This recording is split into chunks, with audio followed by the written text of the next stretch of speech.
e le i malosi le pula mai la le ai mani le fa paolo mai au tau ye fu swinga la tu le tau malulu ya malo lo sa malo lo su malo fa malos e le tu fa ngo fil nei vai taimi yo e au tangata yo le loto ai fai ai talo vatu inicio tato panga no tato Facebook no tato YouTube pa maloti ya pole mai nga fa talo vatu tuna ta tu va singando malo si fo laudo lei so se fina Colin fa talo vatu tato tua anti da lo mala ingalo mafuto mai nai Australia Selina si osi fa talo vatu pa klame le gato foi le fa maloti lo ia Josefa John Maloti a Benny Jan Zau ia fa talo vatu le lani fetu purchase sini Australia le mafuto mai ai talo vatu tuna for more asunga fua ia o le aso fuile e te mana tuna tu e te aru lau farfinga luenga ia mai aluma avela ulancho taunga le toe ya nanaf ia le la se beo iai pia o fuite vavi iai ai tu le le tu le fale la ke le lava mai o wa makua i lusi e male maonga le ngai nga saurola ia le alu watu le fale po lo mar kamanga ngangi le fia o le kamanga o kaunga koe apa Luas futasi minuto leo te nei le tula simo lua. Papalo ti diso la tunu ole mo balo longa le pisi fo nga luenga le ya son fua. Patalo fatia testiva. Malo se moria malo fafter bafto mai Canberra Australia. The selle sai di malo good morning, good afternoon, good evening po fela net bafto mai. Talo falo fionga malo se fo moria lo fo anga ma to ainga ma futatu mai Samoa. Ia vai lutai. Te ma futatu nai ainga. Ma lor se fomoria la fa tasi mai nei tatu ainga kalo fa ma lor fa malos ia ma tatu ainga pa anga lo ba futo mai lunga tatu tasi olo tasi mal tasi fa mo mani fa talo fatu vani ma futo batu nei Brisbane Australia o kalangolango le ma futo mai na I Macedone fa fitai ma futo mai tatu tali mai sina fa fianga fa no fa file mo son fo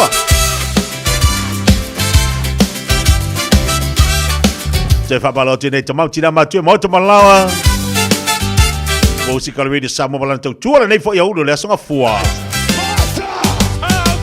Taua ve fa atasi o faigata. Fagalo nei mafauga pe aisea. Le alofana ve ale mataua fa avare. A oneiwa avea Mateua mamai Amma vai o timuga Uala gilele Te aese le pogisa Nailo meuma Ondi asu alele O asu amasei Vai le tonu eilo alemoni Olo alofa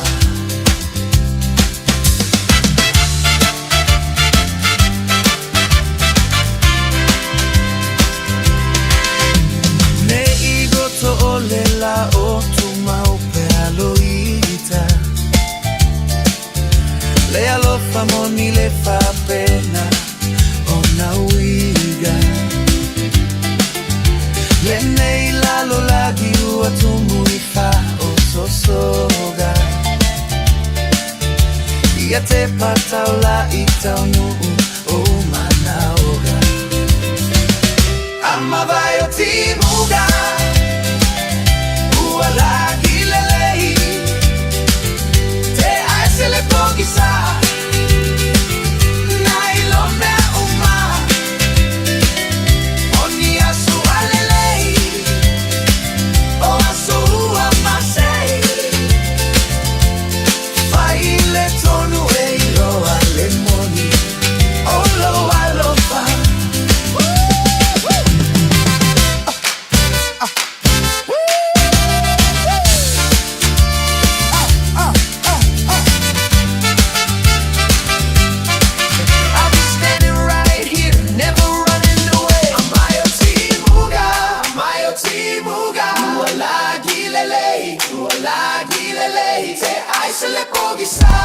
Aise le pogisa, nailo me uma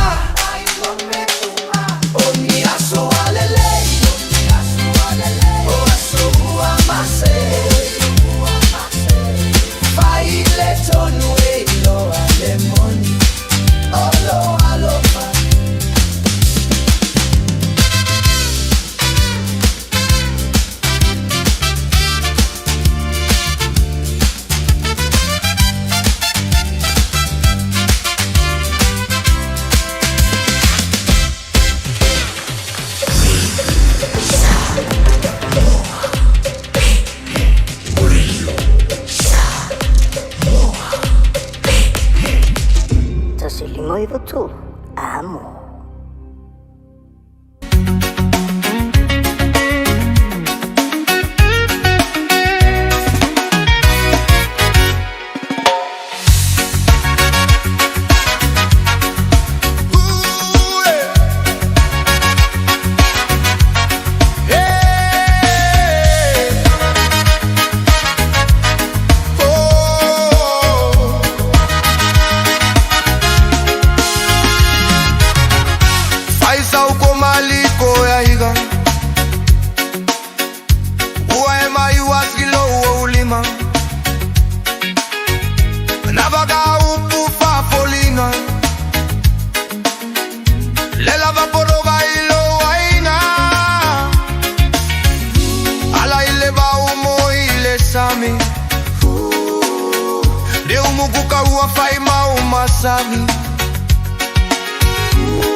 Siga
Samoa, tasilima iwa tolu amo.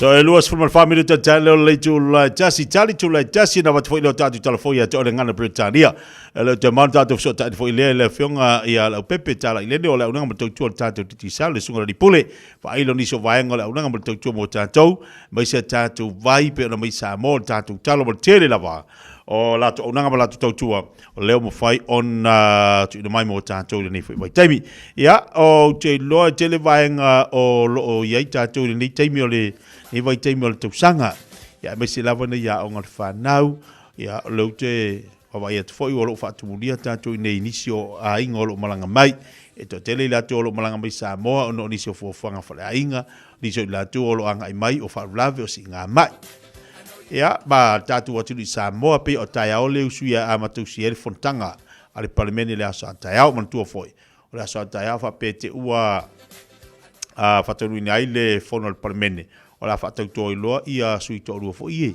Elena a manu mai le fainga palo tara tita le tu malo sa fatasi mal le tu malo vai singano lo mingo la sola ta o la fa tau nei loa ia tatu sui fai pole ia malo ia lo itu no parlemene ia ai bane fo ia ta o fa peni te ua ia ni so tatu proclame la ma fail na vatu fo ingo tatu tua o tatu ni so vaenga ola ieri fontanga por fonu sol tatu watunu ma wala sa ineri tai el malo la fionga le palemia awai mai se tasio sauninga fa apito se tasio tai kalisia pe ona yai ia le kalisia a sofitu tutas ia le fona awai mai yai ia le fionga le palemia malona fantua ia or sui la vale el malo penana awai mai ia alo i foi tulanga o yai sauninga ia niso tai po fa ulunga e kalisia vi ele i lola tasina o vaenga o to telefoni ni so tatu o tunu o malanga mai ai ia ma fa malo atu tatu o tunu o lo fera tiu te banga luenga le yauli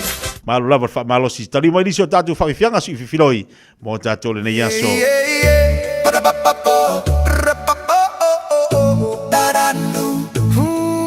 pa malo te apuna o fa pa to na i Samoa malo fa tel ma to mai Putiga e pra uma fai e fa vai lo loto lei lo ai la lo da wi biga mal lo malosi ole ala lo manuya wa tu si ai lo loto ya e tu malosi awale te pai tua olo lo manai lo vala wa tu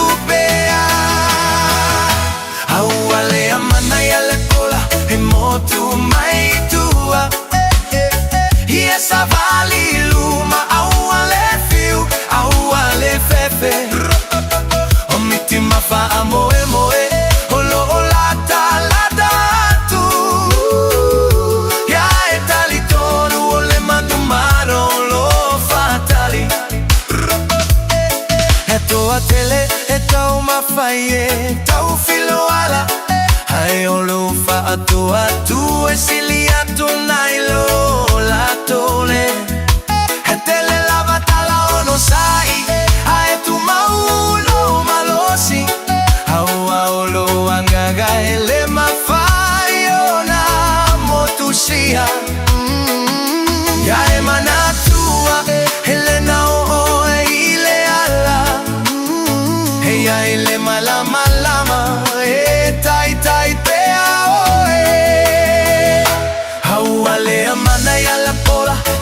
tu mai tua ia savali luma awale fiu awale fefe omiti mafa amoe moe olo olata lata tu ya etali kono ole manu malo lo fatali afaye bogi sale po susulu pea lo fa moe moe afaye tigane loto ia manatu alota o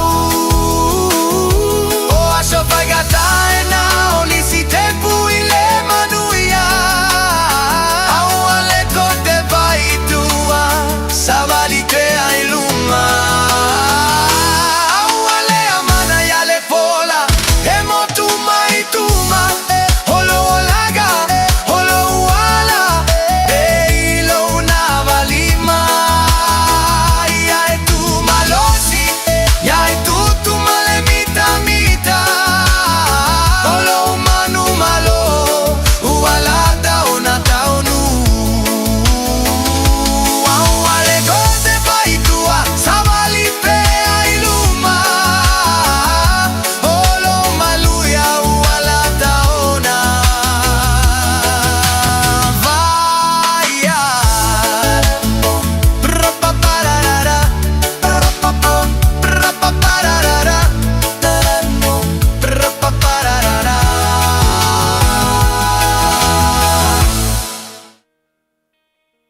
Nui tau mō le aso.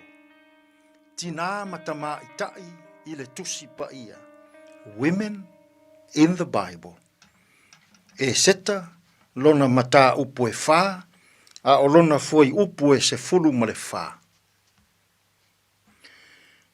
Awa a whai e te matua whaalo longo i nei o na pō.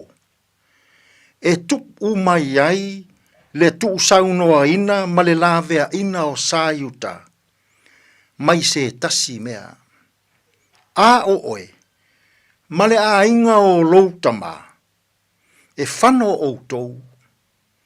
E i loa fo i e ai. Po ua whai oe ma masiofo.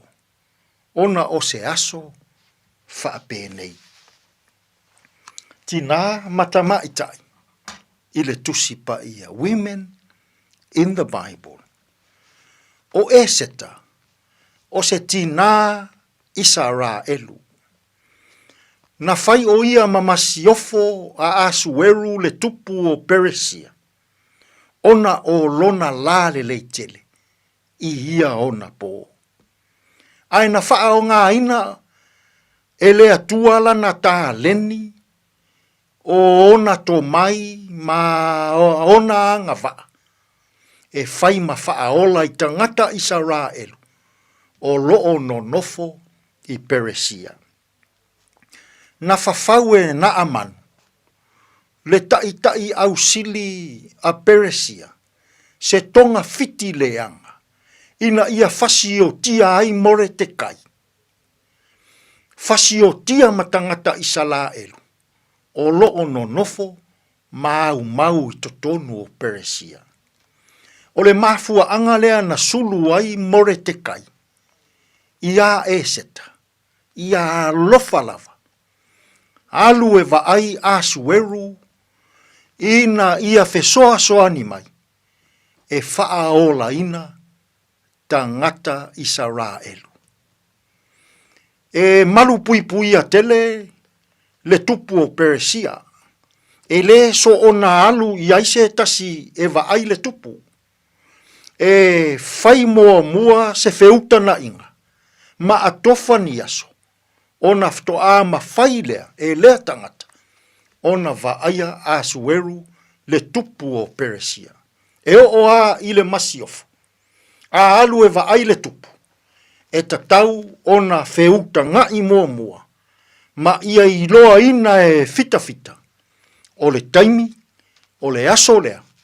E va aia ai e le masiofo le tupu. Ai fai mai le tua lalo more te kai i a eseta. Eseta. Ia ea lofa mai i le a inga o louta maa. Nai loa e ai. Pe ua fai oe ma masiofo. Ona o aso whaapenei. Samoa e. O tina matama i tai Samoa.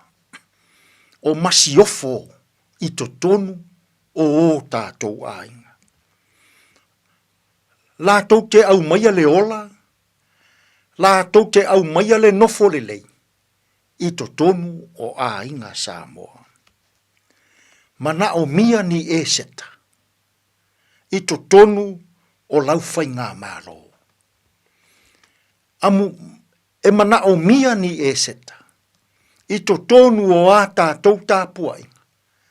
O tātou no, mana i o tātou ainga.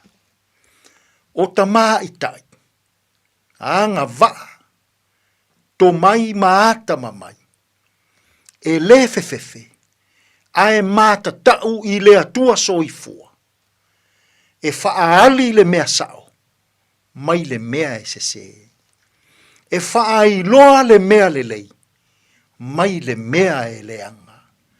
E tuua lalo i mea mātangofie, mai mea e mātanga. Samoa ai. Ai a pe a se i o tātou wha o ngā ina ia. Tā leni mato mai o anga waa a naitina e pei o tā leni to mai ma anga waa o eseta. e le i fefea. Ae ua sosofa le vaainga o le tupu. Ina ia ave le tuu alalo. Ina ia ave le fefe le mea moni. Ina ia faaali le mea sao. Mai le mea e se. O le toa o e seta. Ua fai le ngā luenga faa masiofo.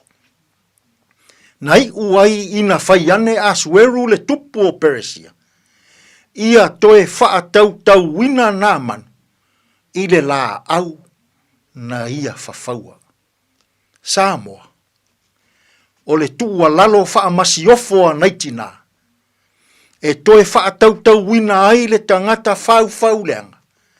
I lana lava la au na fafau. I le neifo iaso. Ai a pe a se i o tātou wā mana ia ia. Anga vaa, to mai, o le tō toa o loto naitina. I la lātou tuua lalo, ma la lātou whinau, ma lo lātou loto te tele.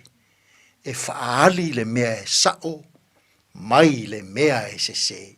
Le mea e lelei, mai le mea e leanga. Tātou te tālo. Lea tuai, whawhetai tā leni to mai maanga waa o tina. E loto te tele, e whaali le mea e sao, mai le mea e se. Whesoasoani mai ia mātou whe au mga ruenga o lene iaso, e tonu malelei ai mea uma. Lou lava suafa Yesu lo mātou alii, ma lo mātou whaola, ua mātou te tālo atua i nei. Amene.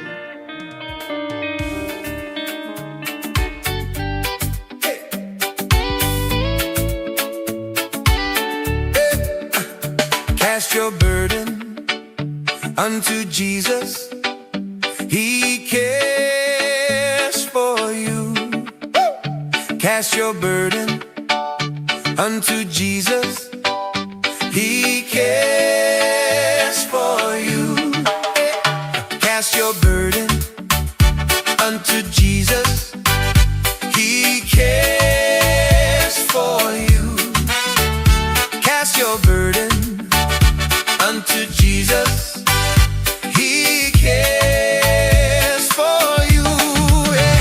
Higher, higher, higher, higher, higher, higher, higher. Lift Jesus higher. Higher, higher, higher, higher, higher, higher, higher. Lift Jesus higher. Cast your burden unto Jesus. He cares for you. Cast your burden unto Jesus. He cares for you. Oh, cast your burden unto Jesus. He cares for you. Cast your burden unto Jesus. He cares for you. Yeah. Higher, higher, higher, higher, higher, higher, higher. Lift Jesus higher. Higher, higher, higher, higher, higher, higher, higher, higher. Lift Jesus higher. Lower, lower, lower, lower, lower, lower, lower. Stomp Satan lower. Lower, lower, lower, lower, lower, lower, lower. Stomp Satan lower.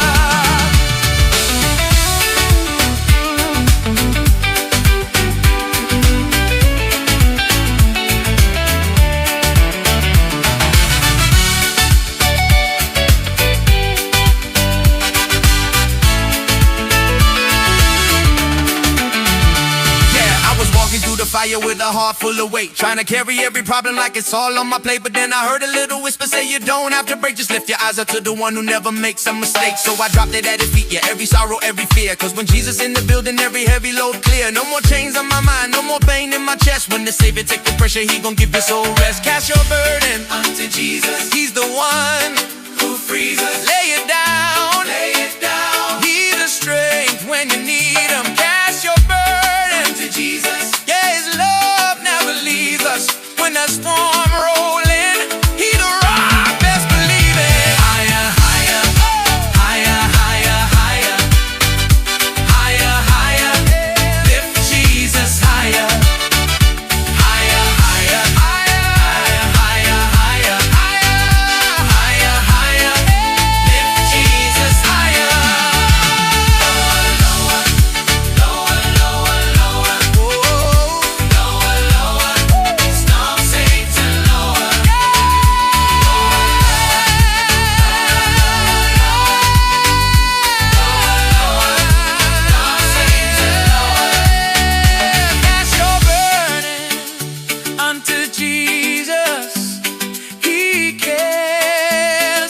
Te 5 minuta talo le July tasi.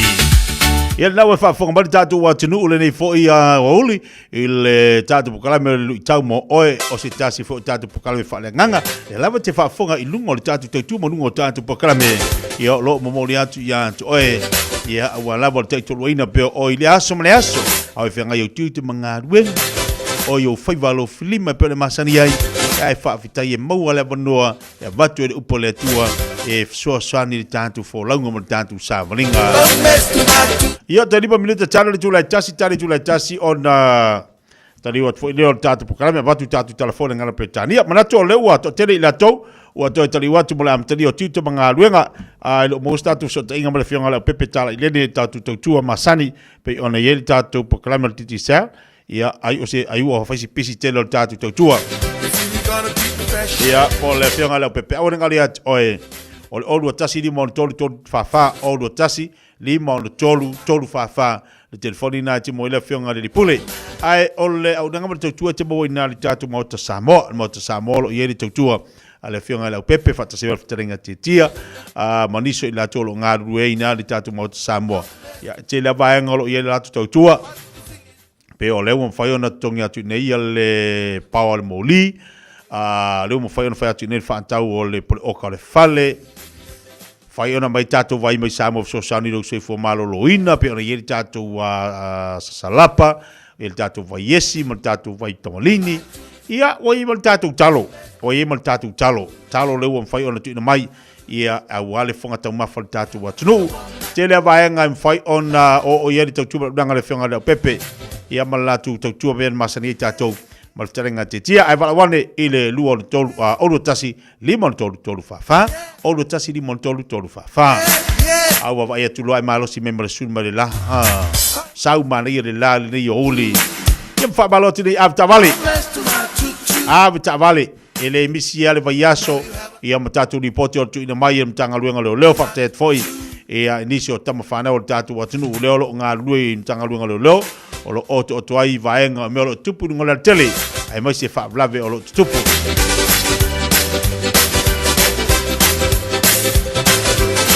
ai la tu na tela no mai ia momo ila tu fo e ngalu due momo le upa me ai ila ni so ila tu na ia sitasinalu ave se sele me ai le falolesi ainga al me la madi ole ainga foi na batu ile me ai ale ainga len tau me ainga Samoa a batu ale me ai ele o se la tu oka tango fiala le ainga ai ea e to li watu la ave upa la tu e mai ale me ai ole se a wa fa o tatu ai wa fa o ka ko ainga wa fa o le ainga le me ai sa dola le ave upa ole lo po la be la fai wale lo po ai e sa pe sa alu ngala utala me mo mua o ila tolo ngalu lenga luenga ola e fa ngaina ia tula ia mo awala ma vai ngalo o mai upa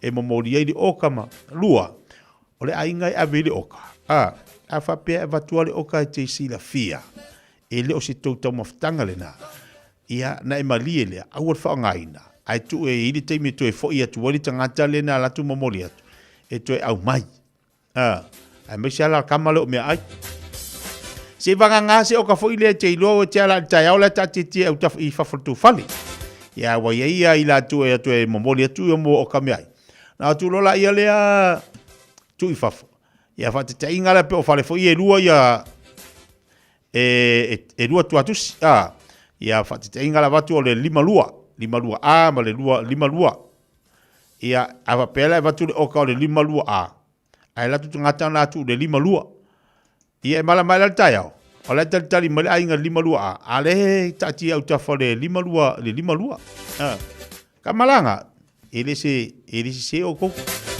ar kama foi la le ku ava ku o ka mongombe va fo la tu lo tausa ia e on sa do fi ai bangong yol me ainga ol bela ku ele do pole fale tono le ave me ai fa coi foi pole be o fi ai ainga nga fa ko le me ai ia nga foi atula ia lo ave me ai E koe au mai le mea, wa mau tatu ai. Mea lai maa ai, mua ai amu.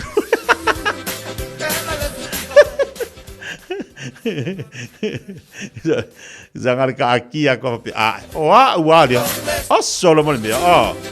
Ya me le manga ya manga yo mea. Ya ko aku sisiri ba minggu ke ba kali mai ave upa. Ai. Ya le kala le ngu. Ni unga ni mani au kali fa nga no.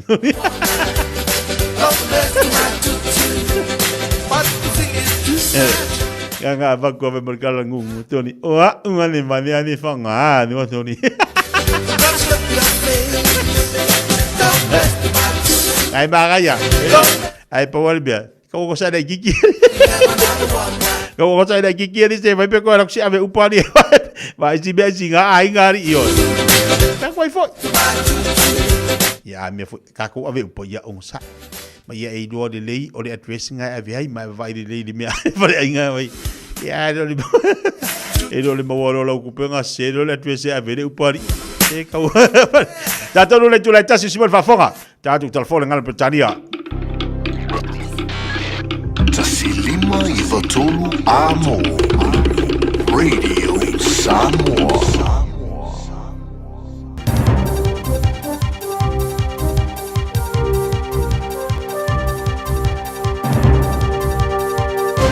In this update, the new Supreme Leader announced by Iran is being taken as a sign of defiance against the West and Iranians themselves. The Assembly of Experts has announced Mashtaba Khamenei will succeed his slain father, Ayatollah Ali Khamenei. The 56-year-old cleric has strong links to the Islamic Revolutionary Guard Corps, but hasn't held an official role in the regime. BBC Persian's Kashaya Jindadi says he's the choice of hardline clergy. If they were trying to find a solution and go through diplomacy, they would have elected a more moderate figure like Hassan Rouhani, who has the experience in dealing with the Americans. Australia is weighing up defensive military assistance to protect the Gulf nations from Iranian strikes. Former New Zealand Defence Minister Wayne Mapp says he expects Australia will get more involved. Australia is actually a formal ally of the United States, so they need to be looked like they can step up when necessary. Dozens of nurses and union members are thronging on to Parliament's lawns to call for pay equity. One PSA union member has brought a trolley full of groceries to symbolise the earnings she misses out on every week. Tobias McIntosh is there. Rain is coming down in the capital and it isn't stopping health workers gathering outside the Beehive. Signs and flags reading "Pay me like a man" and "Women should not be taxed for the rich" are being held high as chants ring out criticising the government for halting pay equity claims last year. They say a world-class system has been gutted and everyday women are paying the price. Greener pastures ahead for dairy farmers, with Fonterra's lucrative sale of brands like Anchor and Mainland going ahead. They've confirmed the unconditional purchase of its Mainland group by French company Lactalis for $4.22 billion. Federated Farmers Dairy Chair Carl Dean says it's created a profitable return for farmers. Whether that be effluent or milking shed upgrades, things that they would have planned to do in the next 4 to 5, maybe 10 years anyway, may just bring those forward. That's news. In sport, Akshay Bhatia has clinched the PGA Tour's Arnold Palmer Invitational in Orlando via a playoff. Bhatia has made par compared to Daniel Berger's bogey after the American pair had finished tied at 15 under. Ryan Fox was tied for 24th, 13 strokes back. The post-mortem has begun into New Zealand's 96-run T20 World Cup cricket final loss to India. The hosts defended their title and won the tournament for a third time after amassing 255 for 5. Black Caps captain Mitch Satner has been quizzed on why he decided to field first. If we could have got a couple on the power play, squeeze them a little bit through the middle, 220 could have been, chased down. That is sport.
Ia, dai fau fianga mo dia misi du kisua ina ua valu minuto le o te nei ia le July. Tasi, tatu telefotu na tia ante o le ngana Britania. Taluayo no le ua fatasimai le sa o le whiunga le lipula le tatu kompania o le TTCL. Ia abisi fo inisi o unanga ma tautua pe ona iei le tautua le whiunga le pepe lo fatasimai dunga le tatu po kalme fatalo fatu le pepe. Ma le nganga whaalalo malo fo le on sai tu te mga luenga amata mo le nei vaiaso. O le tae au matango fiele nei aso tia. Le itono sa tatu no iau kilani. Masalona hawa sila fia le to tele ia le tūlanga na e tatu talonga i le aso tona ia e whatalo fatuai li pa i o Samoa. Ia ua mafuta mai le tatu pokalami. Au te loe whapena umane aso i le usu a tatu ia e tapua i le blusa tia. Le aises e ona nafi. Le aises e ia le lotu e le tapisa le tūlanga sa iai a talonga la pepe. Ia awa fo e tatu te iloa. O le au le crusader o se au to tele tangata o peleki la iai. A tatu fua le talonga le na iai le whaingola vaias. O se talonga matua isi ima ua lunga ia. Ia mantua fo e le au le lo le au vanga. Fo e vanga le fa me titi e sorfanu. Ia longa winga. Longa winga e le isi sin koe sa whaingola whaingola vaias. Ia. Ia le ia solfanua si vanga le se tulo ia te va te minta mo mai ai ia e pe na ona pu ela vai el tatu au ma waso ia o mai solfanua la ulia fulu mai ia te vai atu mo to vai ia fa fta ia foila ia fa pene fo nei aso ia o matua le lo se le pisio o tala la fo ia taito ma ia motol pai le woni ia le fa so e no fo ia kilan ai solo mua ia la tole le tau fai ma ia tatu ia fa fta ia na o ma lor tatu plus ia o fsi fo ia fonga mua ia no fa fera ko fai ingan vai son ke ngi au ai le ma ko ai fai le plus le miki il caro ngale fai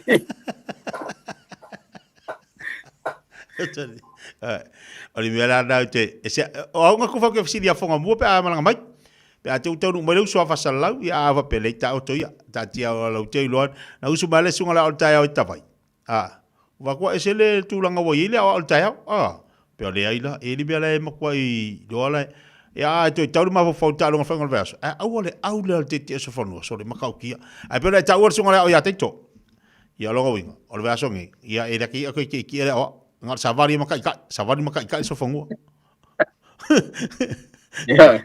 ya o Messi ya o de fato a match season a le wata ta mai ya ato ta le tulang or tatu au o le ala wa mana ya o le to sang mulin el tatu coach le ya mana tele pa to sampin tatu plus ya o na lo le pe ya Queensland na la alwe e tele se tu pe ofa mai Australia ya o na o le alwe faya o ngayo ya ai sa ili mali se faya o ngale al tatu au ya mane for malo al tatu Warriors tia telefone le fanga le Warriors o la o le Roosters il Polas for really ya mana ya la le vaya son ne yo le mai ta watu o moana male o kilani ya ngata ya ne lo poile au to nga au ya ta alo na au matatu ya o tatu tala o ya la o malo tatu le na yo e tau pole peta po el plus peta po el mon yo langa au mo tatu le ta alo nei au kilan mana ia sa o le ia wa tatu e pen monel so no nga fo ile la pepe o au ni e tatu ta po i uma ia wa o tam fana o tatu atu ia me so tatu o plus ani me sidi ale manga ia ka longa ma ka inga sa ia fa ingola vai sore o me anga pi ofo e ofo lo ka loko ai ulo ka mo il ta longa le sa fa ingola plus le plus ole ke fa ko anga maka i ol malai ke mo i ko ai sa pe te ko e skola ki nanga le pis ia wa fa ftai te le yalun malai wa mo tino alu to mo ito ya ta pole ato no lai fa to ai malo si re longa mo lu sa le sa ya so ya ai la fa fa la tala wa le la wa i fa ta usanga talu no sa i New Zealand te no foi o taimi uma o mai Crusaders i Eden Park. Ia. O alua o mata-mata. Ana o le tātou whaia ina. Lua tau sanga taluai. O tere i alua mata-mata sau malanga, sau Samoa. Ma lo tātou au. Ia, o tu alu foi la ia tau sanga tēnei, o le mea tas, tuai whai e inga le ana. O lo tau sanga nei whai atu, sa unofo tasi ala le whale u te lea. Atonu e te umalo o tatou au. Lea la umanu malo o tatou au. A tau whai message uma mele uli ena o matamata. Ua sa o ina to e sau i den pake au. O ele sa tata malai tatou au. Ia au mai kusira, ia nofo lea le whale matamata me tarong. Lea la vai atu le malo o tatou au pe au nofo le whale. Lei al me manga ia. O nga va ko nga manga ia kuka. Ele ia makamaka ala ma onga fali. Ele ma onga fali. Ah, al makamaka la le fa ia inga mai. Ika di malai fa ia inga ko sau ko Allah. Nga me nga. Ya. Ala ya. Tulanga ia nei va so tetia. Ya. Fie fai loa tutulanga o tātou vai sasalapa ma le tātou vai esi ma le tātou tamalingi awa leo mautu tātou agent le GI. Ia lau to tele ai lātou o iai whātau nā i leo tue tau o mai nei mangeli. O nā sao tai au, leo la tātou whiloa ia tuai le sunga tamaitai pule le Serve With Love, tamaitai ia fui lima i Nai Myers Road i Monrewa. Ia o le tātou whala inga sa mole nā i Monrewa. Leo le a whātau e le tātou vai. A mātātou le aso atai au. Ia, whaingofia mo tātou takanini papakura ma Monrewa. Awa tu tau mai mangeli. Ngā isa o nā le Serve With Love i Nai Myers Road i Monrewa. Ia, e o tua o ia takanini Monrewa le iai Myers Road. Ia, ngofia tele na fe ngofia ya ele ngata molo vai sa salapa vai esi male tamaling ya di mana na ye fo yo kuka ese maua ina ile fale ainga o le Serve With Love ya tamai tai pule ya fo di malana staff o taia fo i fatatano ai ya nisi fo yo pisi nisi sa mo ile west o lo mato wa titilo yai ina ia mfai ona fata wel tatou vai fa ngofie le malula tunu ona nga ila tu le west i faro loina ai o te lo le alunga tu lava fo tia mafonga mua le taimi mautu mai tatou agency ia awale fa ngofie ina le malula tunu ona nga ia ia awale fata wina o tatou vai o taimi nei ia la ia no tatou vai le ftalenga titia i mo Samoa mo le taimi nei te loa mo le anga i luma e maura foi a stato falo loi mangele whaingofia mo le malula tunu ia o ina le la nga iai au lo nga lua mai lava tia taimi nei ia mo tatou vai se talia stato agent mo mangele lava ia malo whawa e fol tau tua i tatou whatau le Bluebird nei tai au ia sa so tai meti tia e isi tamaita i sa i Wellington ia na vili mai ia wala fo mel la to ai ngale tau la to ngaluenga o lo vave mena o mia ia mafai ila la to ai fa so ta tia marketing em fa na to tongi na New Zealand le quote na ia ki va mel Bluebird i Samoa ia pe o fa fengo fiena elena au kilan pawan meta hua ai le mana la fo tu per ngaluenga i Samoa na fa ia to ai nga Bluebird fa mel quote tango le tia sui atu tu pe New Zealand la quote ma le fia tia ia na vaturola ia tutongi nei ai ki level Bluebird ia la wa mautinoa la wa halu malau papa o fa tanga si maole o le ngaluenga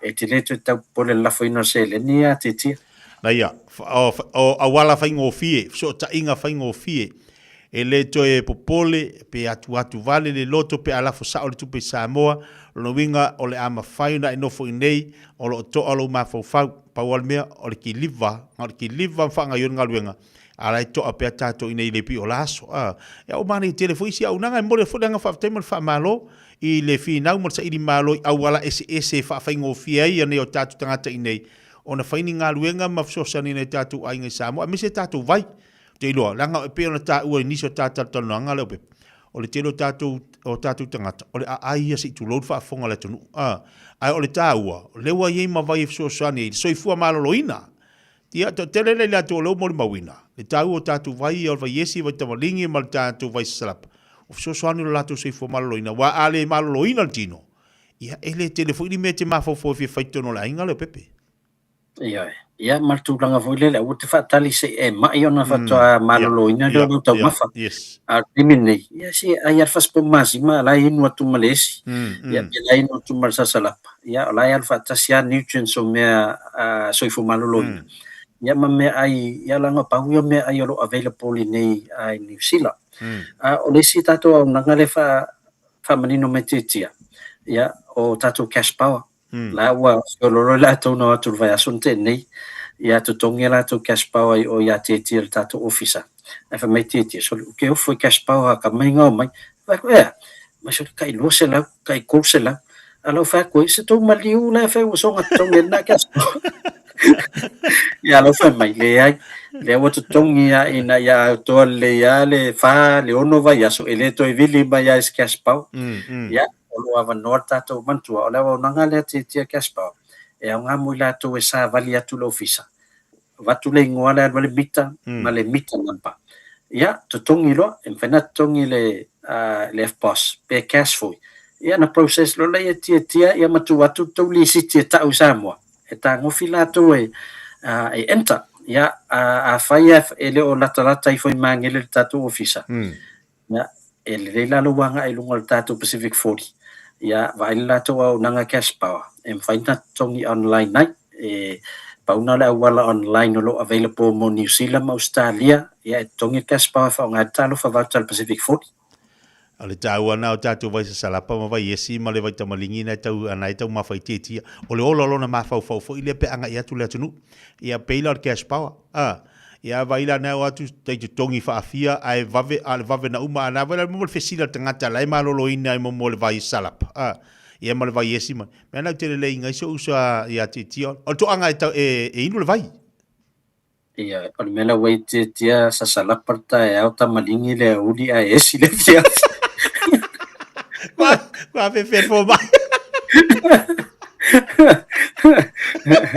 Ya ai mo nisi tulang o tatu tu na mier sosoan. Ya tatu mermasan ya o luatasi limono tolu fa o luatasi limono tolu fa ya ole am fai ona sotai mai ai o tulang tatu tal. Ya lava mer tatu on sai. Ya. O miele mo tenga lulu atu ai. E o lo teime to mo tatu tal. Ele to motu. Ele to motu. Ya o tulanga na le wata umi e ona fata tali. Ya sau wat supply lava to te mai ala teime to te mai. Ya ala mo tatu tal la mata foi na titilo ya wala. Em fa yo na o tatu tal isi va engo o New Zealand. O nei comments e tu for online. Soli. Ia mga kuwa o kunga o ko kilo ai kalo eva fema ko yang mo foi lalo i Hamilton. Leva mo fi ai kalo mapo mako. Ya ai la tam fai la fai lo atu tulang or tu na titia. Ya pe mo tu meu ma ai fa tai la va mole nei tai me leuli man me fo ia fa mo tiu te va fo tu ina se tatu what's no ai tatu tu fi lo ai fo isia so o nei va yaso. Ya, toi fai se tato update. Malo update te devo lo sunga li pole. Ya, per sai di malo mo le findau I me le awal tatu atu mo le foi ngadu nga live se fo mai manuia. Aftai so fo. Le la pepe tala ile ni so vai ngol la tu tu mo nga pe on fa ile mo tato vai le tele mo le mana yo awala is mai se mi yo ngadu nga fali. Ngadu nga tatu ai nga fo isa mo tatu te mana na o fa ni fali le. Ale me mala ye pe fa ile mo tatu atu o le talenga titia o le van tau tu o tono la prupe lamba te lelo si le fia malo na mamla mal tu inga te leo oka e ma fai na fai mo le ainga i au te lo foi o la mo ele sa o mo le kufunga i la tu foi ia mingi oka ke le nga so nga fai po le ale vai nga ta o po le ale te lo le fale e mana yelo la tu tata no le talenga titia fa so i fale at oi so sani at oi pe ona ye atu o levo na tautua le tamali o le atunu I tonu o le au nanga mal tautua o le prupe le nampa. Ia wasi la fio mamala malamba tu ai ngā tete leo fale, le a whai ngō lau papa o vali o apa so sto I ngā mea, e ma whai o na tala nung whaasua I tete lo na sira fia la iai. Ia awa o e malau ngā ruenga nai fia whai tono lo ai ngai Samoa. Ia ma tātou vai. Tātou vai na umwhai o tina mai, ma nei telefon whautuanga, mal tu alalo le whenga lau pepe, le lei alu tau sami alei ma le vai. Mo le vai yesi vai sa salapa ma le vai tamalingi. ia na o faatasi ale po le ale to inga tau sami mea ai. Ala e mole vai fsosani ati ante oilo soifua marorina. Ia mal tātou maniso tātou oranga pe ona iai. Pa malo fakta ia tu na whenga le pepe a mese ftaringa tia ma latu tautua. Ina i mangele wala wane le olu atasi limon tolu fafa. Olu atasi limon tolu fafa. Luas ful tolu minuto le utene le tula tasi. Ile tautua pala uranga si fonga rede samo atasi limon tolu amo. Tātou talima isi na fafifianga. Musika le nei oli. Mai a tātou atu lea tātou wawai atu pein tātou fasi silanga. Tautua le rede samo atasi limon tolu amo. Pa malo atu nei tātou ainga malawa i Samoa tautua mai. I tono farwhengaluanga te tasi. Mai se le tātou le tio. Le tasi ono tesi mal tasi whamo.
Jalo foi oila maso ama. Awolo fatu inisio tatu panga lani jainefu. Mote fatalo fatu le nei ole lenga te foi le ai ono bene fale vai. Io le vu amata na o maile kusera. O ko anga se makua. Ma fai lava o ko. Ese ko maya. Lengi malo maka inga markero ai. Ale blues nga ko mako malo. Atala fatia lauta paa. Of e wang yin malo se fo laude le. Wa musua e mako malo sori. Apa si mako malo yengi ai ke. Tatu tali bai se tatu wati tatu fasi silanga leo tonu mai. Awari ngalo ia saulomingo tatu tusil songama le tatu tusil va filifili. Olo bawa tatu tusina dua tatu ofisa fitu se full talal tusi tasi. Bala bal telefoni lua no lua tasi lima utolu lua no lua tasi lima utolu mo le tatu tusi. mo ila tu fia oka na latu tusi ilungo penga tfailangi tanga yana ile shop radiosamoa.co.nz pe te savali mai le tatu tu tusi o le tolu patolu wono Hopewell Avenue ne i Manukau.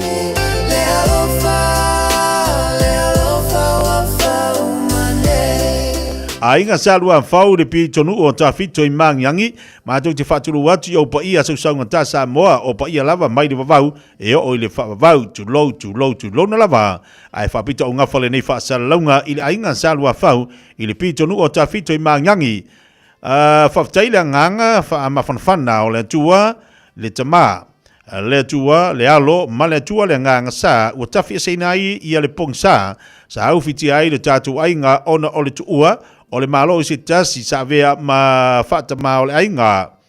O iai se fina ngalo o le fionga i le te fono, ma le laulau a fono, i le awa tele ma le whalalo, e whasisi la tuai, i le pa ia ma le mamalo o le tātu ainga, e maise pa o le mangafa o lo sema.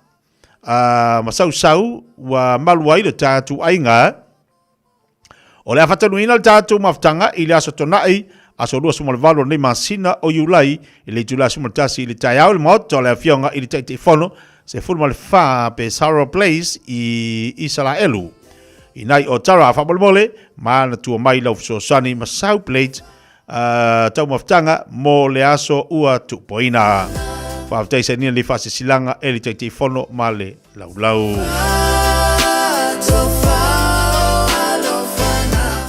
Leisi tatu fasilanga nei maftanga alum tama whanau o sa le au mua i au kila nei e fasilatu i alum tama whanau le nei nuu o sa le au mua o lo alalam papa au iso se tafo au kila New Zealand o le awhaia le tatu whanutanga i le aso tona i asumal whamati i le valu Aua Street i Otahuhu i le Otahuhu rugby football i na i Otahuhu le tula se fulma le lua i le uli o atu le tolu i le afiafi.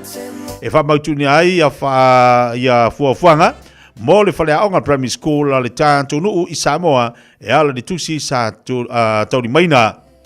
Tani tonu le lofa whaasoa o le tua e taitai atua i lo tu se fua ma so mātou nei yola i le aso ua tau i lunga.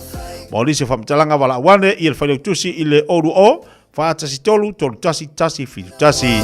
Whaatei se inia tei whono ma lau alum tamu whanau o sale au mua i au kilani.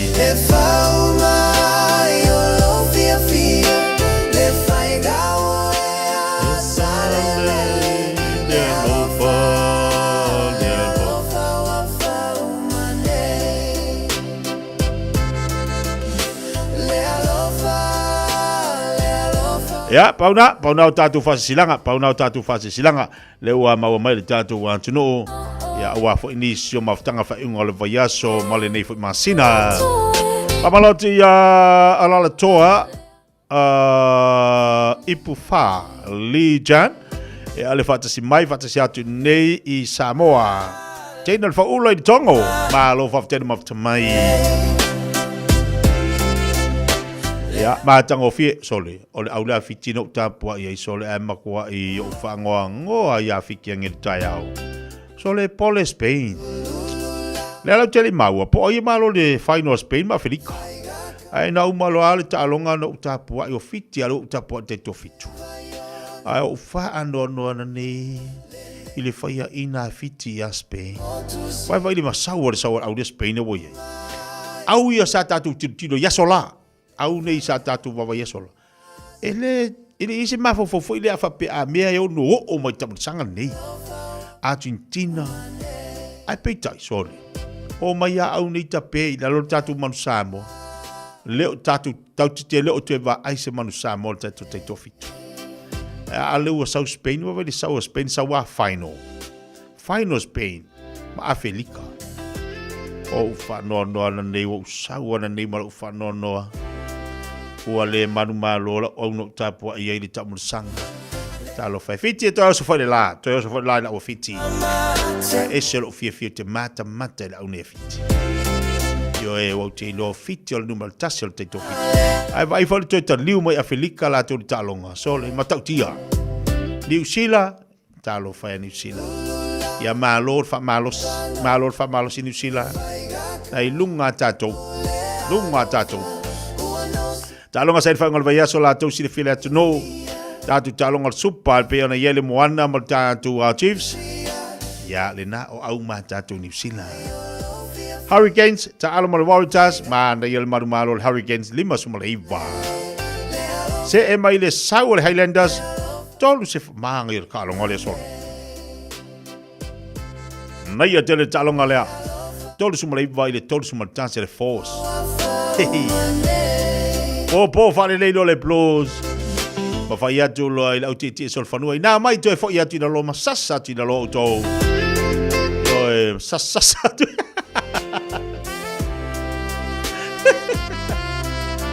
Tēnei lo pina ti atu i mataito i na lo. Tonu te wale sauna stofi lo winga lau ti atu i mataito sunga leo i na lo. E lati atu ti e marunga nei taito. Yeah, Promise Malreds. Sorry, Promise le na manu malo. Ai vai le si le manu malo i le red sorry. Yeah, o sa yeah. Pa wa me ia manu malo ia le Blues manu malo le mona ia le si moi. O le talonga le mona ma le Blues le la fai le o fai ngol vayaso. Fai ngol vayaso. Ya la to e pinye ya la ua. Highlanders ma le Crusaders ia la foi la ta alo la ua i fai ngol vayaso. To filau Tony, leu fatalofatu le mafutu mai nei Wellington. Na fu manu malol to au. Yo. Ya malol tapua di tatu watu ile au na e tapua ye di fa ingol vayanso. Tamu sanga ke kiti penal te wila le sola mal Happy Boys. On tu fo ila le number de val audio Samoa. Pe yo le singa fu. Le fa mona tu lono vinga. O te lola mo se autotonga mai le afionga prestene ya sola ya malatu committee po ile aule la fa masui o le tatu wa nei tatu ya kilani ya wa te lola tam sanga le ole matua malo sini ya tatu te lo foi la o ta pena to yo ile aule la ta pena tu samo fa masui o tatu nei ya awali tam sanga le tatu singa fua ya o ya le awala msi o tatu le na wa ia la wala msi o tātou le na ale ta'alonga mana ia le ta'alonga i la wa tua ia ma le awal le Happy Boys le fa ingol vaias o ka se ta'alonga i na mana ia pe le fa ilo le fa soa ma le fenga le malu tu langa pe ona ia le tamu le sanga nei o le ta'ua wa to tele tu pulang talo se ha sa te va istanga ta matua o ta'alonga se ibanga na ia le kapteni le wa tua o le kapteni le Liona o le o inisi au lo te va ai o kapteni tangata tuai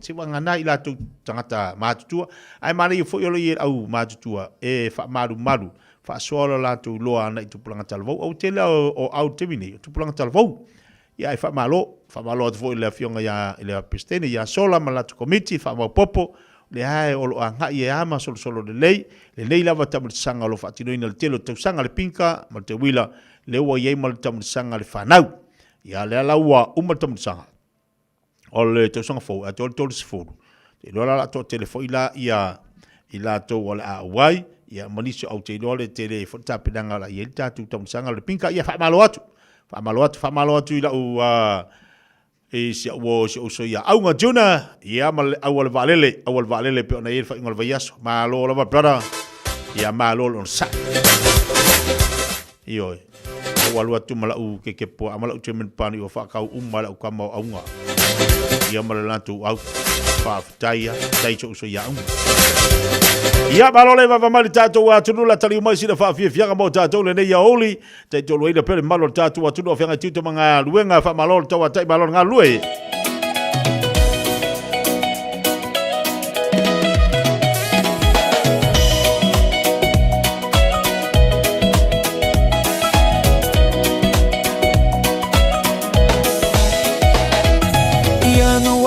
Februari, Marti, April, May, Juni, Juli. Januari, Februari, Marti, April, May, Juni, Juli. Agosto, setembro, october, novembro, dezembro. Agosto, setembro, october.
Februari, Marzo, apri la mea, Juni, July. Januari, Februari, Marzo, apri la mea, Juni, July. Talo falava o le siufonga le neo Samoa, le Radio Samoa. O e sauni malanga I Samoa, maratua lola moana rentals o loo whanga solola na whaapitoa e luse 40% e pa uma o lalo ai tutongi o Ta'avale pe a tolu pe silia tofo I aso e te whao ngai na iso se Ta'avale e mawhaiora pikila Ta'avale mai le malai valele I whaleolo po whangali I whaapelo tātou o fisa au tui ala fua pe mumori e tofo I le whale tani malo o loo e wha mautu ai ai ngā whaapitoa o loo iele tātou insurance cover e te fili mai ai ina rei tupu se whalavelave ai o loo iele wha mama avenga maratua o loo iele tātou account I New Zealand pe lafo sa ufo I le moana rentals e wha o ngā I le Pacific Easy pe wha o ngā lau credit card e wha antino ai le tongi ina o lo sa mori si wha amtalanga wala au le Pacific Easy I le ovalu se lau o tasi ono po numera masani au kilani o le lua fitu ono fitu iwa fitu wha ma le lua fitu ono fitu iwa walu wha ma talo sanga e transfer o e I le moana pe asesiane I le tātou Facebook o le moana rentals po le tātou ubenata wha ilangi o le moanarentals.com Moana Rentals o laupa anga e taitoro ina oi a oe malanga asiasi I Samoa.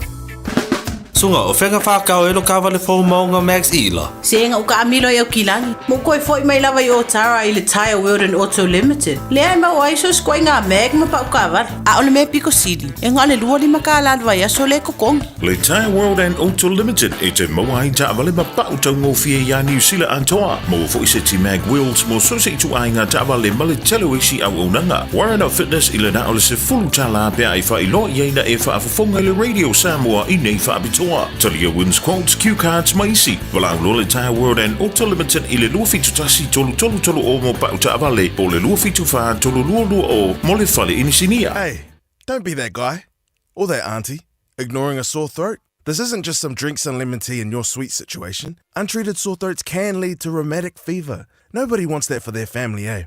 Go get your Pepe's sore throats checked at your GP, school nurse or pharmacy. It's quick, easy and most importantly, free. So come on, whānau. This summer, take care of your tamariki. Get it checked and get it treated. For more info, hit us up on socials at Stop Sore Throats or visit stopsorethroats.nz. Bread of life sent down from glory. Many things you were on earth, a holy king, a carpenter. But you are the living word, say it now. Come on. Mai le tatu porkalame masani o le fiaso o le aretulola o te fia fa e fa felo ai tatu tunu mafai ona fatasi mai ya mamai moa il tatu porkalame o le nei fiaso o tu sila Ioane ron ta upumo mo fe upesfurfa e fa pe o liutino tangata le loko sa mau foi o ia mai tatu ale autu le yaso e fa pe o le vavenga silsili a fai te mafau nei o le a se vavenga sili lona mawa e na fai ele tua o lo ta ua le tuspaia a tonu e mua lava na e mafau le vavenga lea o le fausia ina ele tua o le lalolangi ia pe te mafau foi I le fatuina ele tua o tangata o e na oti Peita ia te whaever aile mai tau I le vavenga sili na mawa e ua manu I ai tangata umana whaia ele tua o le tua pa ia lea po le tua mawalunga ua liu tino tangata o ia pe ua mea o ia matangata soifua e pei o oe mao o lea ngai ngoi ngā le tua ua liua e avea matangata e ala ilona alo o se talitonunga po se o onga whakerisiano e matua le taliaina e isi talitonunga lotu whape ona ia ili talitonunga lotua tangata iutaia ia whape na fo ili talitonunga lotu a tangata isalama a wafo I walato manatu a whape o le tua ua liu tino tangata lona winga o se mea le mi ngao telelea ma le mafau ua haoa oina tangata ua whaia le tua Pada eva ai le moni mau Yohane, il tusia Yohane, o lo moni mau Yohane, o Yohane o ia o le so o Yesu, o ia na va ai tino ma mafuta ma Yesu, fai maila na tala, ua liu tino tangata le loukou, le upu le o Yesu le, sa mau foi o ia mai tatou, ona bracket pe pui pui le utafa malisi tala Yohane fai mai, na matou mata ilo na mamalu, o le mamalu lava lea o le alo e to tasi o le tu o le siana tala tu fule mo Yohane fapea na matou tango ia te ia na matou mafuta ma Yesu na matou pai ia te ia o ia o le tangata soifua a o ia o le alo o le tua nga maku wa ai i le mamalu o le alo o le tua sa alfisiri la mo o ele na yaso ai se ala vai le tua ua na fai ai le nei mea o le tua mamalu o le tua matautia o le tua e tūlanga ese na ia whaia mea uma mai tātou.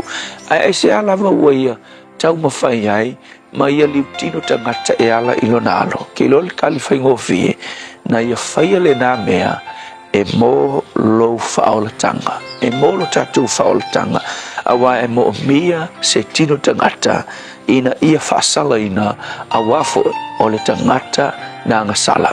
Ele ma fai ona saule tua ilona tūlanga tua ma fai se tongi ola mo le tangata wafoi o le tangata nga ngasala e mo mia le tino ngasala e mo mia le tino tangata e peyo oe mau le ana mafuai ona liu tino tangata le tua e ala ilona alo e to tasi na ofo ina mai ma ola ile soifuanga fale tangata ma savali i ala fale tangata ma fasala ina ile tino fa pei o le tangata o le ala o le tala i le tala masani lava fa pei tamamalo tali na o e tata fafia i le vau alwala tamalo tana fafia i li fulu tamatiti fai mea i mo loi la popo fo i ia te ua pa ui fo le maa tango mia ile whaputunga loi pepe uma loi vai e tamaiti wa alofa lava i loi wa ia tua i fo loi wa lau isi loi wa pepe isi loi wa pisi solo loi ia fai mai lor le tama ia san tau il fale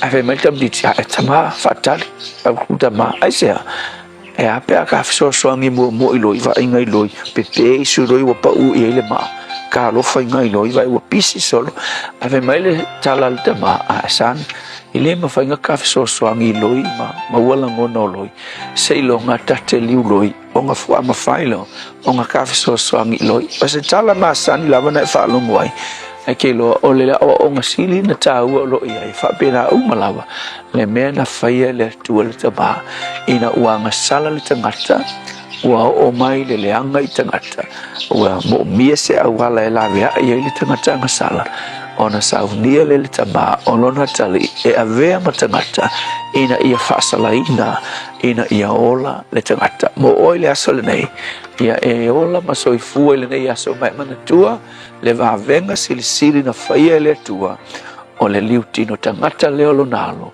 ina ia mawhai o na lawea ina oe ma le tangata angasala le tua whawhitai matu talitonu le mawalunga o lo walofa o le mafuanga lea na e liu tino tangata ai e ala i lo walo ina ia lawea i le tangata angasala whawhitai Yesu Amen.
Seu fonga mali o sunga tala le mata o le pese o te pese le mata tia o le lofo mo le anga le o le tua sa o le io e tatu te pese le mata tia o le anga le o le lofo muti vale o le tatu mata siro le langi a titanto ia ua mau e tanto le nei tula a ua tau a lunga toi ma mai tua le pokalame o le areto le ola stau maftanga fa le nganga le mo tanto le nei aso e fa fanga ai lo tatu wola fa le nganga mau al tau maftanga tino tatu ai ma tatu la poa mau foi mal tau maftanga fa le nganga fa fanga ai lo tatu wola fa le nganga nei ia fa malsia i tanto ile malo le tua fa malsia i tanto lo tatu wola au na ile tua mo na fina ngalo bia le oi dal mo le manga yo le palengi o merengi yasu tatu tatalu ile tua so sani mai ya tatu pepesi la ia le lofo le li wana le se no ia tatu le mafai ona fa tonu ino tatu fuanga ma tatu fa mo moenga le ia so fua ia mal tatu lunga lo manuel lo tatu watu i faiva masani pa pe fo ile tapo inga na ia tatu tu ama tu na te mama na tina fa fitai ya auto tai ya auto te mama tina i tapu i mai pe mo te ma lawa pa pe fo ia sunga fa fianga auto faivaia o lo tiu wai le tatu watu mamanu ia mea uma o lo fatino pe fo ina te maiti le onga ia o le famalatu ba sane po kala me titia mo fifia mai ai le tu o fo atu tu na nai fana wa ta taulo na titia elo o piki sia fanau no fo oi au tafa fale onga pa so yo mafo nga po ai le na te mafo yai ale nawa e tu au tafa fale onga po e mafo lau hani la finga luenga mana ia po e mafau lo loto i mele ainga seki po e mafau lo loto i leli o ka o vatu le mana ia a la we tu oi au tafa ole fale aonga ia fa pe fo nai mata lungo penga tfailangi tinya lo mafau sui lo channel sui li mete mafau yai male fai ona me te let e fat puita ya oi malele le ni fi awol to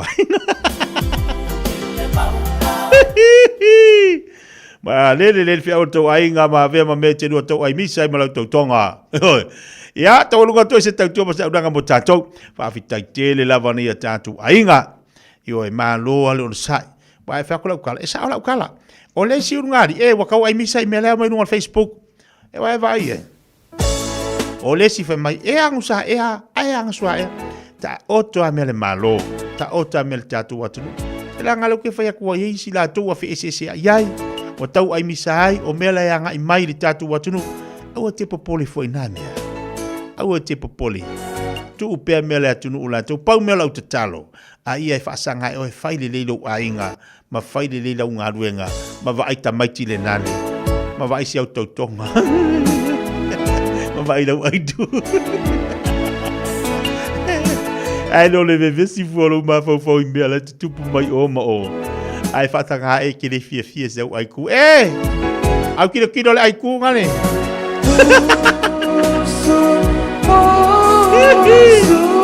Bere o ko sole ya wale le ka ko felo le sa tayao mali e tele fa mangalu ngalo fenga mal tatu atu al fafta yatu wo mai masani la fenga ngale tua o ainga na la tuanga le fo ia si te mai tau tua te tia o lo fatino e ala ila ta mai fale ainga le pan popo mali tremen pan mali ke poa male cinnamon roll wa di kilo me wo i ma fo pa te ile tu itale ni fa monia tele le tu ya o to pa fitai le tuanga le ia ai mawar kamanga wali puti o le fia mo se foi ni so fa mo fale ainga e mo la vale tau tua te tia ia so umale ba ia so to tolo minute tale tu le lua manu to baftanga mal to fa ya fonga mo se man Francis yane si o safari vale ma to fale si ba iso wale sa fa pop o le table nei wa sana to ai se meet ele fa sa de fo ma ya tanga ia fa sa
Rosa Matana, Rosa Matana, Ilan Mata Mata.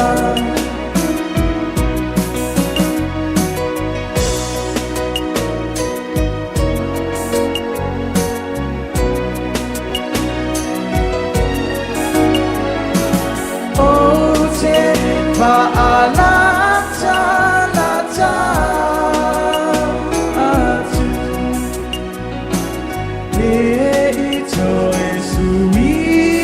So manatu